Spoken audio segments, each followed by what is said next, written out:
The opposite message, the Basket-Savage trial.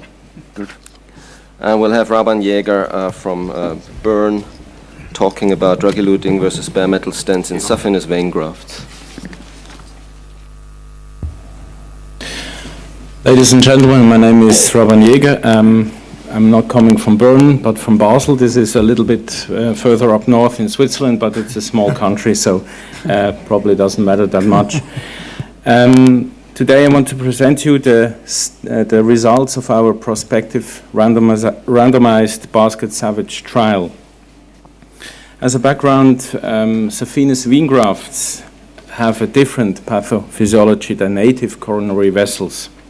There are poor outcomes after the PCI of saphenous vein grafts due to peripheral embolization of friable material and a high incidence of free stenosis and atherosclerotic disease progression.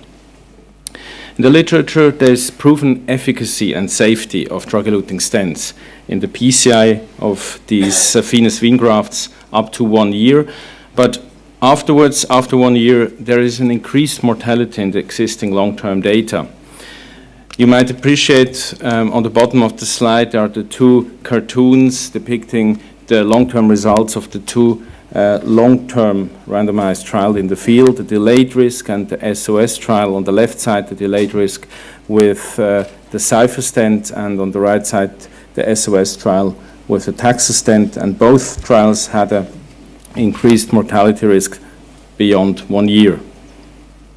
Declaration of interest, the funding sources in our trial, as put on the first slide, they did not have any influence on the trial, on the conduct or analysis, or even the design. The aim of the trial, we wanted to assess the efficacy and safety of drug-eluting versus bare metal stents in the PCI of saphenous vein grafts, and this with the combination with distal protection devices and glycoprotein 2B3A inhibitors in a larger number of patients with both short and long-term follow-up. We used the design of a prospective multi-center randomized trial. We used patients with lesions in saphenous vein grafts and an indication for PCI.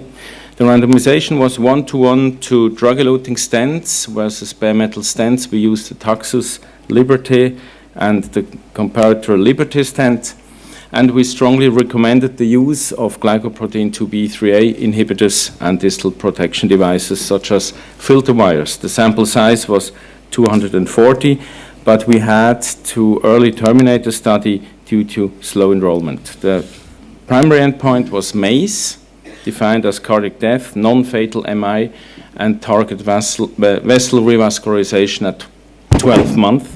The secondary endpoint included definitive and probable stent thrombosis, major bleeding, and the long-term follow-up. And these were the results. I just show you the long-term follow-up results. The primary endpoint, as you see here, after 1 year was highly significant in favor of drug-eluting stents.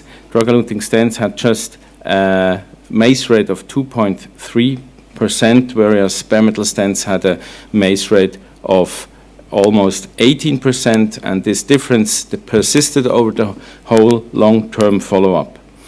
This difference was mainly due to higher rates of non-fatal MI, myocardial infarction, and target vessel revascularization, both at 1 year and also at long-term.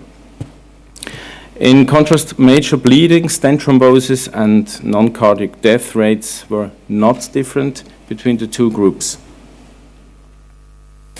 Therefore, ladies and gentlemen, the Basket-Savage trial confirmed the efficacy and safety of drug-eluting versus bare metal stents in the PCI of saphenous vein grafts up to 1 year, with a significant reduction of MACE, MI, and TVR rates, and showed comparable results to native vessel PCI when the drug-eluting stents were combined with the distal protection devices and glycoprotein 2B3A inhibitors. And also, we were able to show a persistent efficacy and safety of drug-eluting versus bare metal stents in the PCI of saphenous vein grafts up to 3 years without any late mortality risk. Thank you.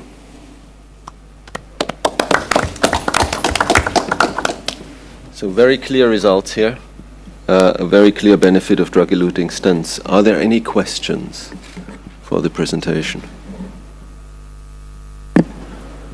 Yes, please. First row.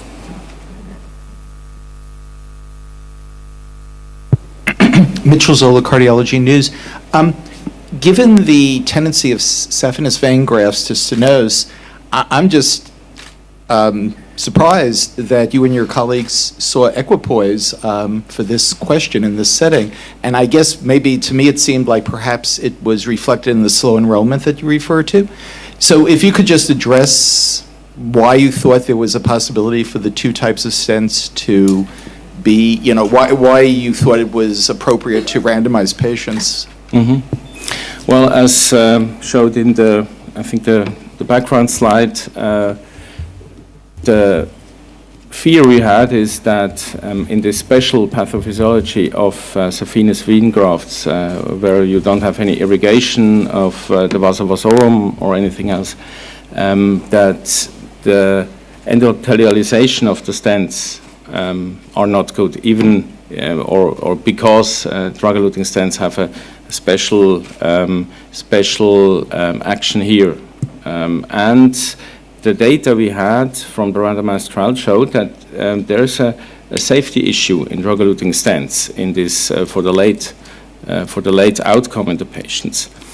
Therefore, it was our aim to see whether drug-eluting stents, at that time the Taxa stent, were able over the long term to reduce, like in the first 12 months, on the long term to reduce the event rates in these patients, because they are high-risk patients, they have lots of problems, and that's why we want to reduce this risk.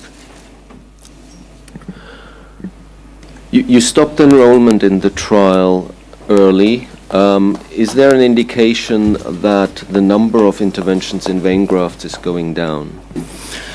The initial design, when you looked at the data, the initial design was assuming an intervention rate in saphenous vein grafts of about 2 to 5%, but we didn't see that at all. So the numbers are decreasing a little bit.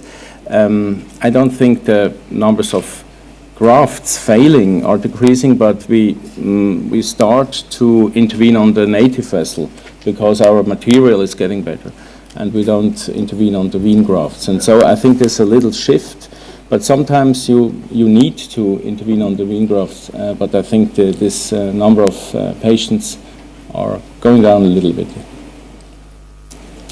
Last question, please. Yeah. Amitabh Prakash from American Journal of Cardiovascular Drugs.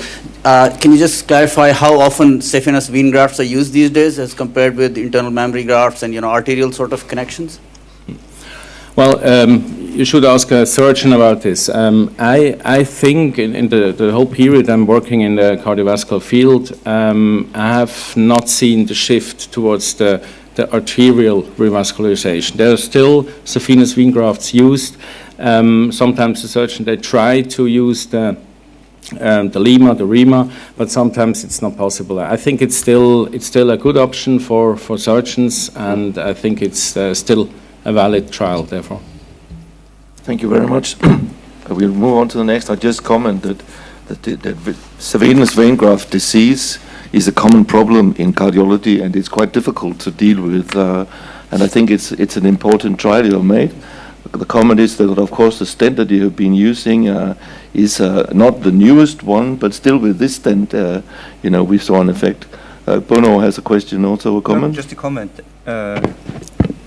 Actually, in an Northern study, we have 400 patients with saphenous vein grafts that were stented with new drug-eluting stents, and we haven't looked at haven't looked at those data yet. But of course, we will do that. Yeah, so that emphasizes that it's quite a common problem in practice. Thank you very much.